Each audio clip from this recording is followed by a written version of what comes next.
Yo, good day, and welcome to another episode of Father's Fire, where every week we get together to explore the joys, the challenges, the trials, the triumphs, sorrows, and the fun of being a dad.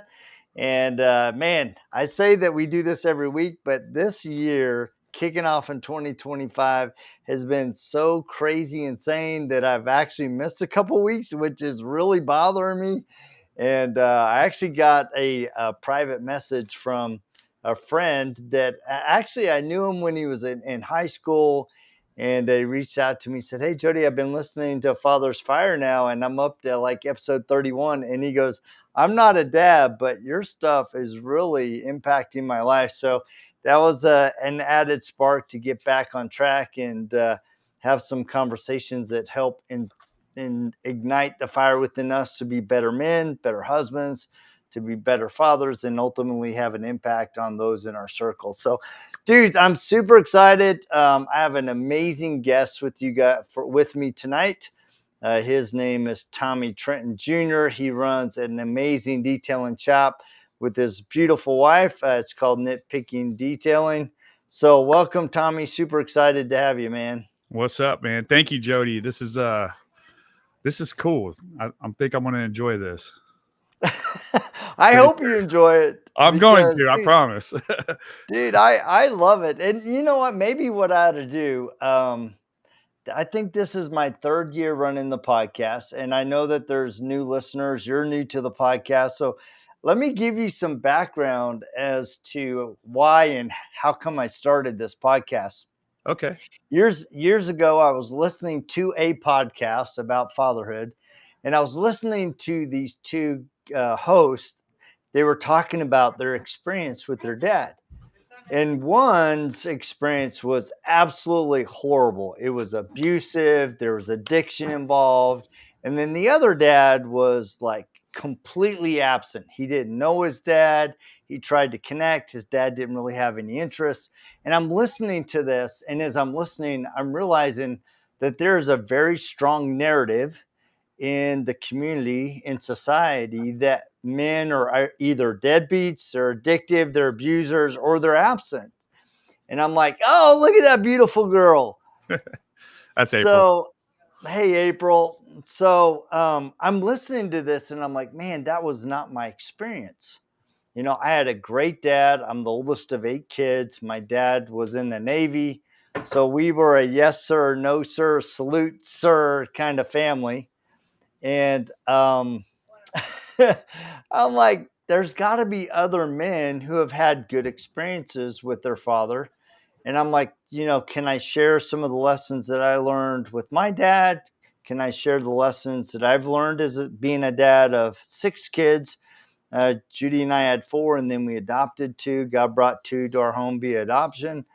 And so I specifically looked for opportunities to share my experience, both with my dad and with myself, but also to invite men to have a discussion about being a dad. So that's the impetus and the kind of the generation story of how I got started.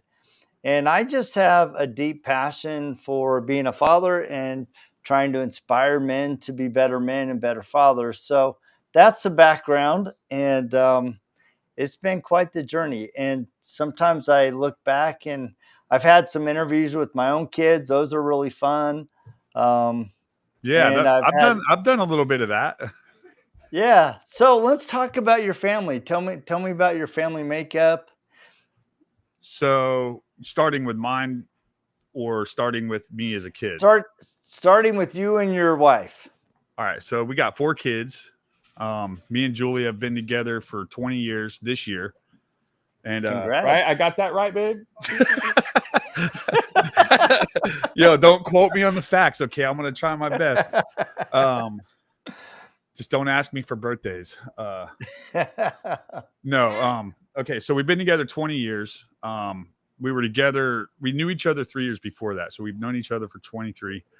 And we got married 5 years in the relationship, 5 years into the relationship. And we had our first kid 17 years ago. He'll be 18th, May 10th. I got that right. May 10th. so he's 17 now. He's about to graduate high school. Then I have a 13-year-old daughter and a 12-year-old son, and then a 10-year-old daughter. So yeah, we were hard at work for 3 years. You're right in the middle of it, man. Yeah. When You we got, you are we had a celebration when we got rid of the diaper genie. Let me tell you. Yeah, it's interesting because when I look back, I mean, I've enjoyed every single phase with my kids. I enjoyed having them as babies, as toddlers, but I really enjoyed them more like from the age of like 3 to their current age, right? I like the personality, I like the They're all engagement, different. I like wrestling with them, and Oh yeah. it just was super fun, Yeah. so I've got lots of videos, family videos actually. And one of them is wrestling pillow fighting. And I did I think it was a time lapse, if I'm not mistaken. It's been so long since I've watched it. I got a bunch of them, but man, well, I was whooping my kid's butt with that pillow, man. And then like I edited the video and put like sound effects in it, and it was a time lapse. And then I would slow it down and speed it up, and I'd be like, bang, bang, bang, bang, bang, and it looked like I was like Dragon Ball Z in their butt or something. oh, dude, you should put that in the comments. That'd be fun to watch. Yeah, yeah. If I could find it, shoot, it's on my Facebook somewhere. But I gotta. How do I? Yeah, So how do I comment? yeah, you can do it after the show. I'll tell you Oh, how to do it. okay, It's I pretty got you. fun. So, Yeah, yeah. yeah, no. So let's talk about you as being a dad, right? You and your wife got married 5 years into it. What surprised you, or what caught you off guard as you started having kids and raising them? Nothing, dude. I'm gonna tell you that. Okay, so caught off guard, man. I don't know. I'm a heavy thinker, so that's kind of tough to catch me off guard. I mean, I'm not gonna lie, dude. It's I don't even. I don't know. I was built for this. I don't really feel like I have any kind of. Oh yeah, I don't know. Okay. I guess when things turn up missing. Or like a hole gets burnt in my leather seat with a torch that I have in my shed, stuff like that catches me off guard. Like, damn, who the hell did this? And of course, none of them know. It could have been one Yeah, of the of friends or course. something. I don't know. I can't, put them in, hook them up to the electric chair, and every one of them that says no, I just give them a little zap or something. No, totally kidding. That's funny because I remember when my one son was just starting to learn how to drive, and he worked for a construction company. And so this construction company had him hauling trailers one day. And so I go out a couple days later and I look at my bumpers, and both sides are like tweaked in. And I'm like, Yeah. what happened? He goes, I don't know. I'm like, clearly you jackknifed Hey, this trailer. No, I don't know what you're talking about, Dad. I'm like, there's no way that didn't happen. So, but yeah, that's this funny. is my daughter Kayla. Hi. Hi, Kayla. This is Nice my to meet you. 13-year-old. That's awesome. Yep. So, You good? All right, get out of here. Go. Get on out of here. so I like that statement. I was built to be a dad. What do you mean by that? I love that statement because I feel like I was built to be a dad. I love being a dad. I love being married. So Yeah, what do you mean by that? I just mean, I don't know. I've always wanted kids. I've always resonated with the younger kids in my family growing up. Like when I was like a teenager or something, or even a little younger, I always was just easily played with the small kids, all the kids, wrestling, boxing, playing GI Joes or hide and seek or board games or whatever. So I always just felt great around kids and comfortable. And I never worried once. Okay, damn, I'm a dad. I refuse to worry. I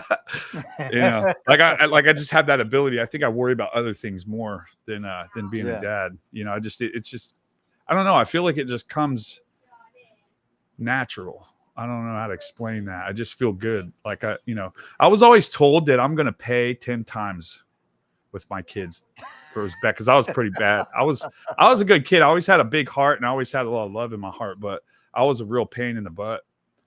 And Yeah, and everybody always told me that I'm gonna pay for that one day with my kids, and it's gonna be times 10. And I'm like, now I have a 17-year-old about to be 18, and I'm just waiting for that payback.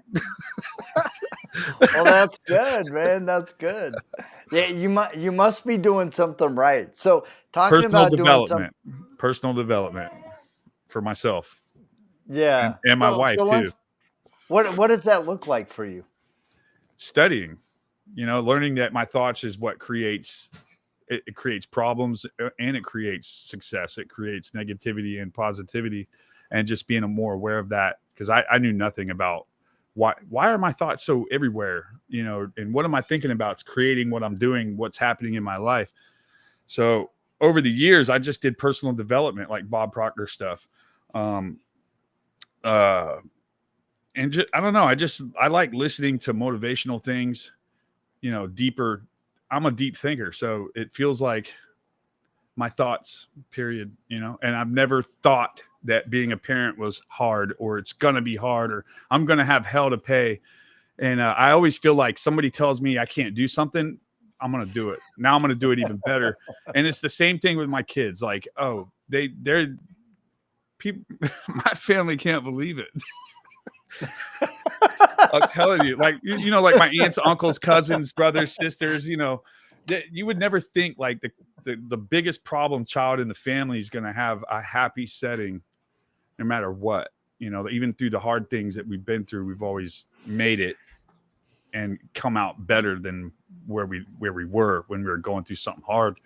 And we're still together, and yeah, it's mind. It's your mind. It's the way you think about everything. That's what I think's made it possible So for me to be a dad.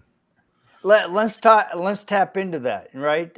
How did you work through the tough times with your wife? Oh, communication. Being open, not hiding. Mm, Make sure she knows that I am who I am, whether it's good or not. You know what I mean? I've never had uh like shame, I want to say. I felt guilty a few times. You know, I've screwed up a few times, and yeah, I just communicate it. Both of us. It takes two. mm. It's not just one person over here. Marriage is a job, not like job job. It's kind of like it's a continuous work of progress, and you guys are supposed to better each other, yourselves first, and then each other, and that just extends out to the kids and the people around you. And I mean, honestly, I look back and I don't see. I mean, it's a job. I remember telling you, I said, "Fuck having a job." So I don't like to say this is a job, but I enjoy this job. Like I have fun. I take pride in building something that lasts. Mm. And it's just we're kind of a staple in our circle of people. Like they always say Tommy and Julie. They always refer to Tommy and Julie, because they know a lot of our history, and they know where I come from versus where she comes from. And yeah, I just feel like I'm just comfortable bring the challenges on. Challenges just build you up. They make you stronger. They build your character. Yeah, I mean, the tough times. How do you work through that, man? You just accept it. Yeah. You just accept it. I, I think one of the things that I've learned over Judy and I's 36 years of marriage, we actually were together 3 years like you guys, and then got together. So we were 39. I've known my wife literally 39 years, and Nice. we've been together the entire time, right? Right. And I love that statement, build something to last. And I was having this conversation with my daughter Cynthia has a new boyfriend, really nice kid. He came to Baltimore before we went to on the wedding cruise, and he asked me, he's like, what's kind of the secret? And I said, well, it's really not that hard. Wow. He goes, really? I go, no, it's not that hard. I go, you just have to be in constant hot pursuit of your wife. Yeah. People lose their relationship because they stop pursuing and serving each other. Yeah. And so Judy and I have just made that our mantra of our relationship is we are always pursuing each other. We're always invested in each other. We're always every week we go on a date night. I mean, every week. I can Dude. probably literally in the last 36 years, I literally can probably count on both hands the number of times that we haven't had a date night. Nice. Right. And sometimes we had to get creative, especially those first 2 years that we adopted.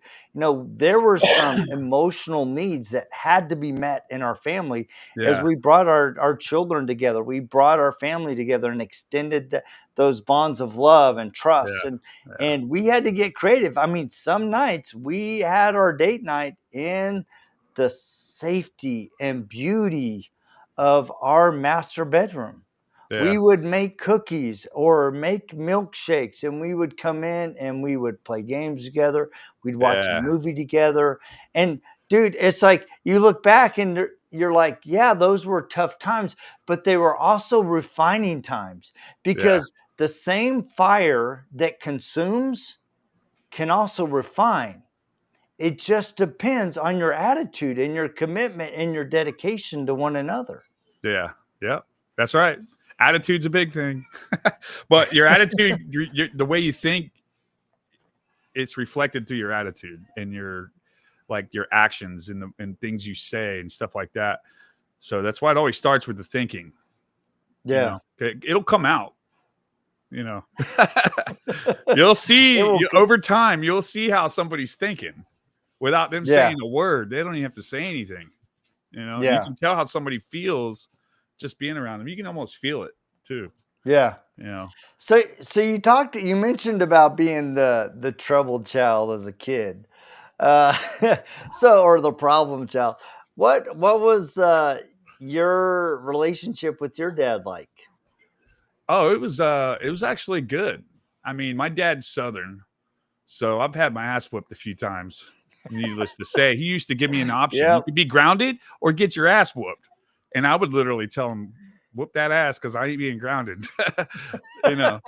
So a little bit of tough love in there, and that's never been a problem to me. I don't feel like I like to make jokes about it because I tell my kids does my dad look like he would whoop my ass?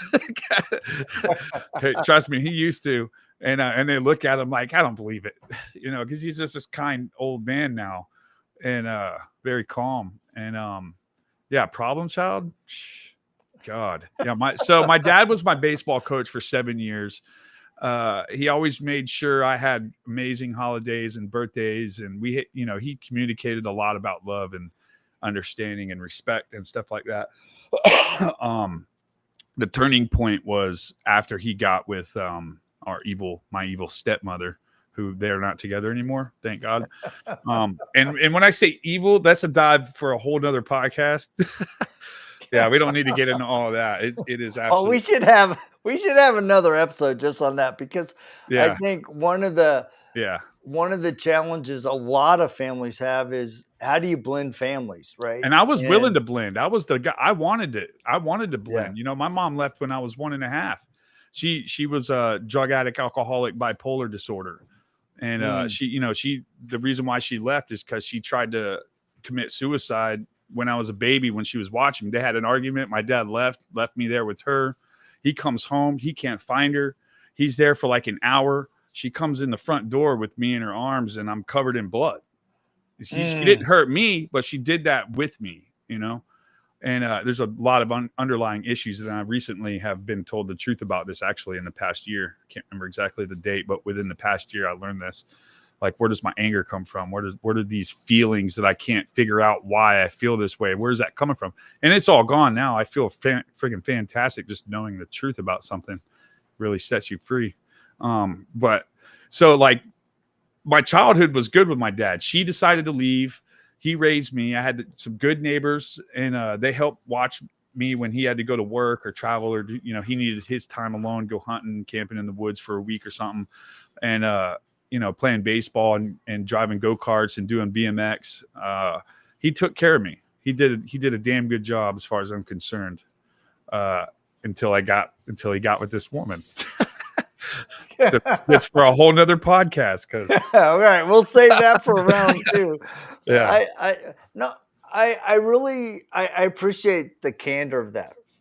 I think a lot of times we don't highlight the story of a single dad, right. right? To And it's have your rare. dad, It's kind of rare that, usually yeah, moms have the kids, even if they're screwed up. yeah, My dad quit drinking right away. That was it. He got really clean, and that was it. They met drinking. So when I was born, he was like, and then when that happened, he just like, I'm done. So, and he made commitments that was unexpected. I wasn't a planned thing. You know what I mean? I mean, there's a plan, obviously, up here, sure, higher above, yeah. the plan. But as far as them two saying, let's have a kid. All right, let's do it. It wasn't like that. It was like oh shit, we're about to be parents. So But that says a lot about the integrity of your dad to go, oh, I was not planning this, and I need to make changes in yeah, my life so that I can take care of this little dude that I've been entrusted with. yeah, And yep. that's a scary thing. Judy and I, we were married 4 years before we had our first kid. And I tell you, I'm so grateful that we had that time together because it allowed us to really learn each other, who we are, who we Yeah. were as a couple. And I'm so grateful that we had that time. I can't imagine what it would be like all of a sudden. Uh, guess what? We're having a baby. Yeah. Yeah, dude, that would be crazy. That time together is definitely yeah, that's I won't say it's necessary like 100%, but it definitely helps for sure. Yeah, Absolutely it's good. does. So I mean, it sounds like you've been a great dad. You and Julie are great partners. What are some key things that you think are critical that we as dads should do? Because I think a lot of dads, especially dads that didn't have a good role model, they came from broken homes, they were shuffled but in and out of, this home and that home, or whatever reason, they didn't have a good role model as a father. And I think a lot of men, even if they had a good role model or they didn't have a role model, a lot of men get caught up in their head about what it really takes to be a dad. So, from your perspective, being the man that you're just built for this, what are the things that you think are just critical that we as dads do? Accepting yourself. I'm not out here to be the best dad in the world. I'm out here to be the best dad I can be to my kids. That's it. That's it. I don't, yeah. I accept myself. I am who I am, and I was who I was. I don't forget who I was. I learned from who I was. I continue to grow myself so that I could become better and better. I teach my kids, your only job on this earth, kids, is to be better than me. That's it. Be better than mom. Make sure that you take everything from me and grow that. And that's what I mean by that. Like, I don't mean it like, oh, I'm better than you. I'm better than you. That's not what I mean. It's more deep than that. It's just like, I just want my kids to be happy, really. I lived a lot of my life not happy, a lot of regret, a lot of pain and suffering inside, and just bad circumstances. And another good advice for people that grew up in a broken home is quit blaming other people for the cards that you're dealt, because you can't change it. And at some point you grow up, you have to take responsibility for who you are, and you got to stop blaming other people for how you are, period, and start making changes, because you're never going to change if you just blame other people. Oh, my mom was never there. She was an alcoholic. She'd say she's going to come see me and that, blah, blah, blah. And then she doesn't show up for 6 more months. And when she does show up, she's drunk off her ass and falling in the bushes. And she's living in the ghetto, and her boyfriend, it taught me how to break into mailboxes and, like that, like I was smoking cigarettes and drinking beer at freaking 4 years old. You know what I'm saying? Like, how am I supposed to, I mean, of course that's, that's fucked up. And, but you can't continue to use that as an excuse for you not growing as a person, period. So quit blaming other people. At some point, you got to stop doing that. You're responsible for your own self. That's the biggest thing, man, especially for people that grew up with a broken family and going from home to home. And whew, that's tough, man. I don't know what that's like, but I got a little bit of that actually, but not home to home. And, the biggest thing is just don't blame other people anymore. Like, just stop doing that. Take responsibility for yourself, because you're going to have your back more than anybody on this earth. And if you don't, good luck. Yeah. I really like that perspective of accepting you for who you are. And I think when I heard you say that, I looked at myself. It's like, can I accept who I was as a young man? Am I happy with who I am today? And am I being authentic with those flaws that I have that maybe I don't want to face, that I know that I need to, that little itching voice in the back of my mind and my heart saying, dude, you really need to be a little bit more patient. You need to be a little bit more involved. Can I be authentic with who I need to be? Yeah. And also realize that I am better than I am today, that I can become whoever I aspire to be if I'm willing to put in the effort to let go of the things that are holding me back and embrace the man that I can become.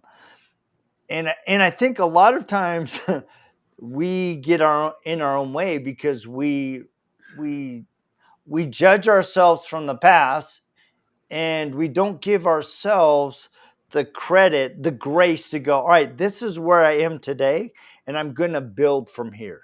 Yeah. And you have to look at the future to attract it. Like, I'm not this way today, but I want to be this way eventually.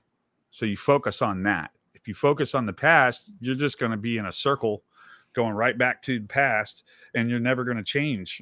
You have to look at somewhere you want to go to get there. I mean, you can put a blindfold on and kind of just walk out into the open, and there's a cliff over here, and there's a dinosaur over here, and there's a poisonous snake over here.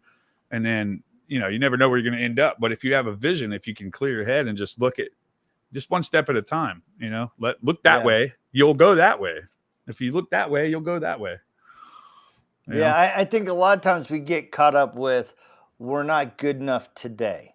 Right. Yeah. And a year and a half ago, my kids, I've been watching, when I was a little kid, I always wanted to learn how to play the guitar. But the few times that I tried it, the metal strings just really bothered me. And I didn't have the commitment to really dig past those first 3-6 months. Right. And a year and a half ago, I've been watching my son, Devin, just create this amazing music. He's a looper and a singer and a guitarist, and he's just amazing. And I was watching my other son, Zane. Zane is probably the best guitarist in our family. I mean, he just has a magic touch. When he sits down, you can feel the music. And I just love it.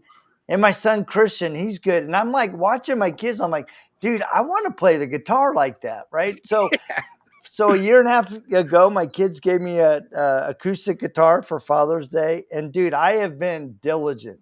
I try to play every single day, at least 15 to 30 minutes.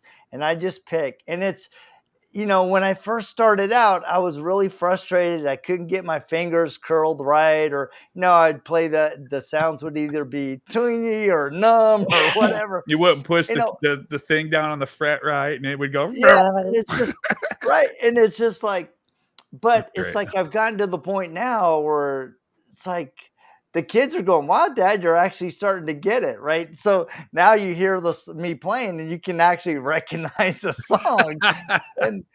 But I think a lot of times we get so caught up in the little finger touches that we're missing the journey of becoming, right? I'm becoming a guitar player. The fun part is discovering that when you get whatever you're trying to play right, then it's like, ooh, yeah, ooh, shoot, I just did that. Okay, hell yeah, let me do it again, and then you mess it up.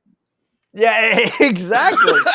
And then you do it, but what's then you keep doing it, and then you do it 20 more times, and now you're doing it 2 times in a row. Now you're doing it yeah, 3 times in a row until you got it, and you don't even have to look no more, and you're just doing it.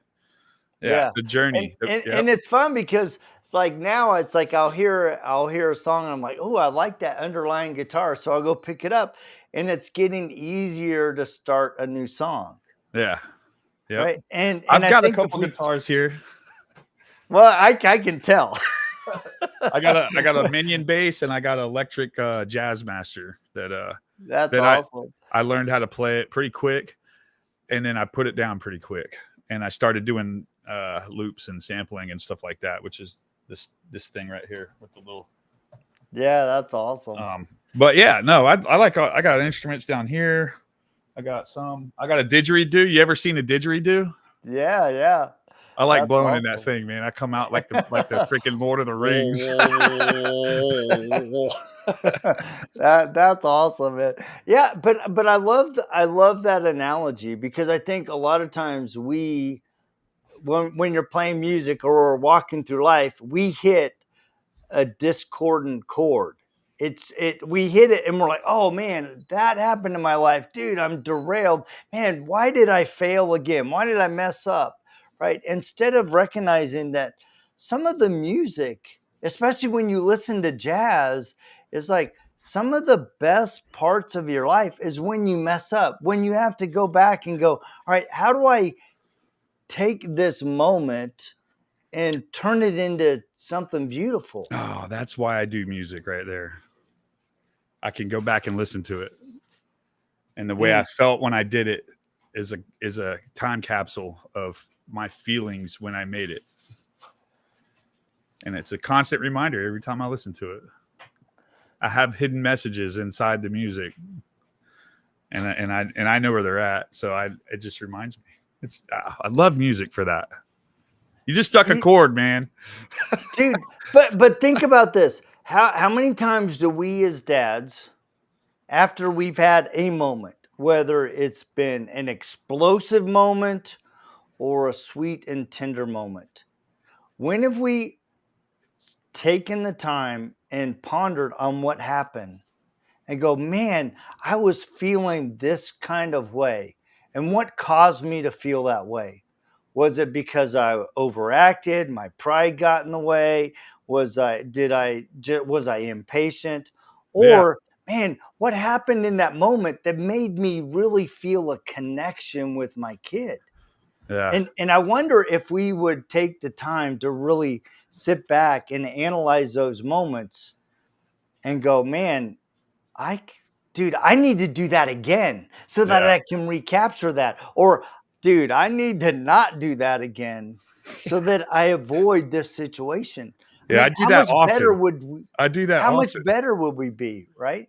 Yeah, I mean, I like to say overthinking can be really bad, but sometimes it can be good because when you're living in a big family, it's diverse. So, like my reaction towards my 17-year-old could be fine, but take that same reaction to my 10-year-old daughter, it could not. It won't be the same. So I have to continuously think, damn, should I be saying that to her? She's only 10 years old. You know, some things you got to wait a few years longer, before you sit down and, for the most part, I'm pretty open about, you know, not adult things, but I talk to my kids the same way I'd talk to you or, Yeah. anybody, slightly different, but, yeah, take those tender moments and think about and reflect, or take those moments where, oops, shit. I had a moment recently, actually. Yeah, I had to, the next further into that evening, I was like, I had to pull Julie aside and be like, damn, I'm sorry. She wrecked our truck, and there's a little fender bender somebody pulled out in front of her. And my first reaction was like, what the fuck? Damn, shit. Fuck. It's like just cuss words. And I was like, and she told me what happened. I was like, what are you fucking stupid? You're not paying attention? Like you're driving a truck. How Mm, can you not see a person in front of you? And then I thought about it and I'm like, I obviously I drove to where she was. And on the way there, I'm already thinking different. Like my initial reaction when she first told me, I think it kind of had a lot to do with how she was reacting. She was fairly calm, but the way she was saying it was like freaking me out. I had a vision of what it was, and it wasn't as bad as I was thinking. And I didn't even ask her if she was okay. I just hung up and went to her. You know what I mean? And I regret that. I wish that I would have been more, forget the truck. Who gives a shit about the truck? First of all, to get fixed, and nobody was hurt, but I didn't even ask that. So later on that day, I'm reflecting, I'm thinking, I'm overthinking, thinking about, what are the different ways that I should react and how I allowed that to make me feel in that instant. And, I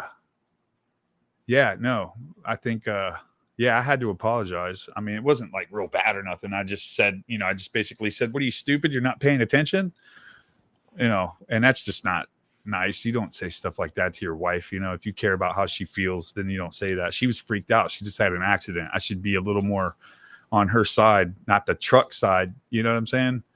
So, and without thinking about that, you don't come to that conclusion that I made a mistake. I shouldn't have reacted like that. Whether it was like a little bit, a little harsh or like blowed way out of proportion and you show up and you're like, you dumb mother, just going stupid. And, you still have to reflect no matter what. I took responsibility for the way I reacted. I told her that. I looked her right in the face and I said, I'm sorry. I told her exactly why I was sorry. And then she smiled and I gave her a hug and we were good. And it was never an argument. We didn't, but it still, I felt bad. Like I shouldn't have reacted that way. And she agreed. She definitely agreed. This is our first like accident too. So it's not like this is an ongoing thing. This is the first and only time that any of us are going to get in an accident or not. I don't know. But I appreciate the openness of that conversation, right? And it shows to me that there is a pattern that you and Julie have in your relationship where when things go unexpected or south or you don't handle it the best, that you guys have developed a pattern of really thinking about it, contemplating and owning what you did wrong, saying I'm sorry, and moving forward, right? Because I think a lot of couples struggle because they never get to the point where they own their stuff, say they're sorry, and more importantly, change. Yeah. Right. It's okay to say I'm sorry all day long, but 100 times if you about the keep same saying thing. sorry, that's a problem. Yeah. And you never know, unexpected. I mean, obviously a little fender bender is an unexpected situation. So it's not like you can plan for it. You can just plan for how you're going to react no matter what. Yeah. No matter what happens. You know what I mean? Yeah. And there's way more serious things. It could have been so much worse. I could have been really going through it right now. My wife could be in the hospital and not talking, and then how would I feel had I reacted the same way? Yeah. To like maybe somebody else called and I find out, oh, how would that make me? Oh man. See, it just be so much, it could be so much worse. So just react, react kindly situations, and it's not always like that. My reactions aren't always, and hers aren't either. Yeah. I think it just kind of surprised the hell out of me because, 20 years and we've never been in an accident. And it's like, what? Oh my God, what? Holy shit. Are you kidding me? And, I'm thinking like, it's like smash, like, holy cow, dude, did she hit somebody? Like, what was it, a pedestrian? Did somebody hit her? Like, I don't know. She couldn't explain it to me. I was like, wow, Here we go. So when I showed up, it turned out we got camera footage, so we're waiting on that. We don't even know whose fault it is yet, officially. And I think one of the keys is like, no matter the situation, how are you going to respond, whether it's big or little? I mean, you highlighted that. It's like, how am I going to respond in every situation? And when you get into the mindset of, you know what, I'm just going to lead with love. Maybe I don't like the situation. Maybe I'm upset. I'm frustrated. But, when I come at it from the the attitude and the perspective of right, of man, all right, this is my wife, this is my kid. How do I show them that I love them? And how do I walk with them through this situation? Because sometimes life will really throw a curve at you. Yeah. And, if you just build this kind of pattern of, I'm going to lead with love, I'm going to lead with forgiveness, I'm going to lead with owning my crap because I messed up, and I'm going to Yeah. say I'm sorry. Yeah. I mean, my dad was really good about that. And, my dad had a temper. I mean, he had a temper. And, but he also, I remember one night, man, he blew up. I mean, he just, and he would, and dude, I was like 10, or I was young. And he blew up at me and my brother. Dude, I felt so bad. I went to bed, I'm crying. And my dad left, and he was gone. And about, I think it was like 2 hours later, my dad came into our bedroom, and I was like in and out of sleep, but I was just so sad and heartbroken that I'd disappointed my dad. Yeah. And he came in and he sat down on the bed next to me. He said, "Son, I want to tell you I'm sorry." Yeah. He goes, "I overreacted. I was not at my best at that moment, and I was not the dad that you need and deserve. And I'm sorry. And I promise that I will try to do better." And it's like that That's evening awesome. is so ingrained in my heart and in my mind of, like, dude, the ability to recognize when you mess up Yeah. and own it. Because I Yeah. think a lot of times we as dads are like, "Oh, I don't need to say I'm sorry. It's my house, my rules, whatever," Yeah. Hey, you instead of pissed me going, off. You stole my hammer or yeah, whatever. Yeah. instead It's of your going, "You know fault. what? This is our home. Yeah. This is Yes. our family. Yes. I'm your dad and Yeah. you're my son, and I'm going to do everything Yeah. to make you feel That's loved and beautiful, man. safe and protected." Yeah, I just love Yeah. it. I love So, that. That's instilled into me too, the same way, yeah. you know? Well, man, dude, you and I can keep going. I mean, we've already been going 40 something Hey, minutes, but you know what you should man, do? You should make a long form, 3 hours, two and a half, oh 3 hour gosh. podcast. And yeah, that's fun. I don't know if you watch any long form podcasts. Yeah, They they're can fun. really So. test somebody's ability to continue talking and stay Oh, interested. And oh, dude, I can keep going. So, but I want to be respectful of your time because you're 2 hours ahead of me and it's 6:30 my time. So, you know what but time I go to man, I bed? just, oh, dude, I'm the same way. 11:30, 12. I'm I like get it. And not. I'm no, that's good. So, any kind of in these final moments, any final thoughts that you think will be helpful for other men? Yeah, learn to love yourself so you can love others around you. Mm, Learn to I love love that. yourself so you can love others around you. You know, you're the priority to you. Like you're number one. I'm number one to me. That sounds selfish, but that's not what I mean. What I mean is if I don't take care of myself, then how the hell am I going to take care of anybody else? You Mm, know? So learn to love yourself, then you can lead with love and love the ones around you. Yeah. I love that. That is absolutely beautiful.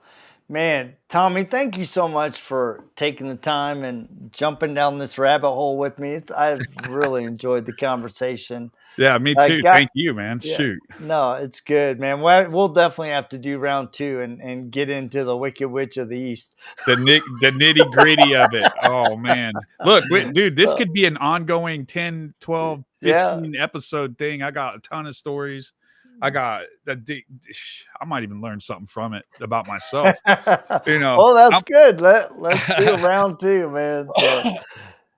So anyway, well, thank you so much. Tell your lovely wife thank you for giving me your time and your kids tonight. We got to see two of them, so tell them thank you for dropping in and giving us their smile.